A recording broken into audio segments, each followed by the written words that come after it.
Hi friends, மைதா மாவு தோசை செய்ய போகிறேன். எப்படி செய்கிறேன்னு பார்ப்போம். சட்டி வச்சுருக்கேன், சூடாயிடுச்சு. எண்ணெய் ஊற்றிருக்கேன், எண்ணெய் சூடாகட்டும். எண்ணெய் சூடாயிடுச்சு. கடுகு உளுந்தம்பருப்பு வச்சுருக்கேன், போட்டுக்கிறேன். ஒரு பெரிய வெங்காயம் நறுக்கி வச்சுருக்கேன். காஞ்ச மிளகா ஒரு 5 நறுக்கி பிச்சு வச்சுருக்கேன். பச்சை மிளகாயும் போடலாம், இது காஞ்ச மிளகா போட்டால் அந்த ஃப்ளேவர் நல்லாயிருக்கும், அதனால் போடுறேன். இதை வதக்கிக்குவோம்.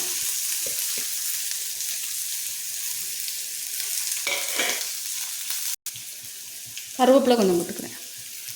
வெங்காயம் நல்லா வதங்கட்டும். இந்த மாதிரி வதக்கிட்டு போட்டால் மாவோட சேரும். தோசை ஊற்றும்போது தனித்தனியாக இருக்காது வெங்காயம், அதனால் வெங்காயத்தை வதக்கிட்டு போட்டுருவோம். பாதியெல்லாம் வதங்கினா கூட போதும். வெங்காயம் நல்லா வதங்கிடுச்சு. இப்போ இதை எடுத்து வச்சுக்குவோம். மைதா மாவு எடுத்துக்கிட்டு இருக்கேன்.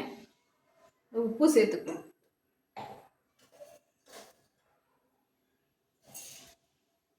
உப்பு தேவையான அளவு சேர்த்துக்கிறேன்.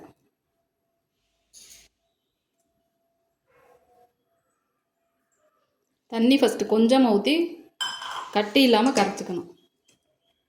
கொஞ்சம் கொஞ்சமாக சேர்த்தா தான் கட்டி சீக்கிரம் கரைக்கலாம், நல்லா கட்டி இல்லாமல்.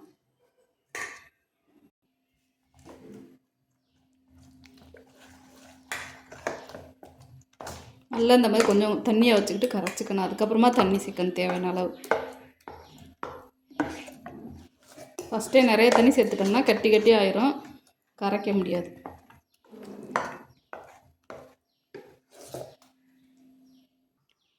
கட்டி இல்லாமல் நல்லா கரைச்சிக்கிட்டேன். இப்போ தண்ணி தேவையான அளவு தோசைக்கு ஊற்றிக்கலாம். மாவு தண்ணியாக இருக்குன்னா அப்போ தான் தோசை ஊற்ற ஈஸியாக இருக்கும்.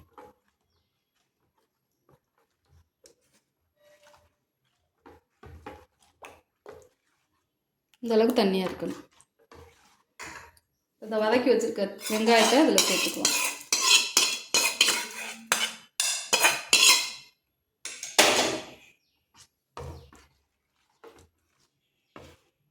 மாவு ரெடி ஆகிடுச்சு. தோசை ஊற்றிக்குவோம். இப்போ இதுக்கு காரமாக சட்னி, எந்த சட்னினாலும் நல்லாயிருக்கும். கார சட்னி, தேங்காய் சட்னியை விட கார சட்னி நல்லாயிருக்கும். தோசைக்கல் நல்லா சூடாயிடணும். மாவை நல்லா கலக்கி விட்டுக்கணும். ஊற்றுறதுக்கு முன்னாடி இந்த மாதிரி சுற்றி ஊற்றி விடணும். இப்போ ஒரு சைடு நல்லா வேகட்டும், அடுத்து திருப்பி போட்டுக்குவோம்.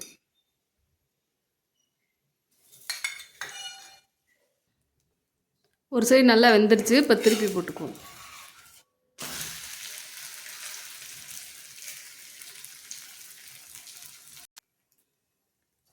ரெண்டு சைடு நல்லா வெந்துருச்சு. தோசை ரெடி ஆயிடுச்சு. சூப்பராக கிறிஸ்பியாக இருந்திருக்கு. தோசையை எடுத்துக்குவோம்.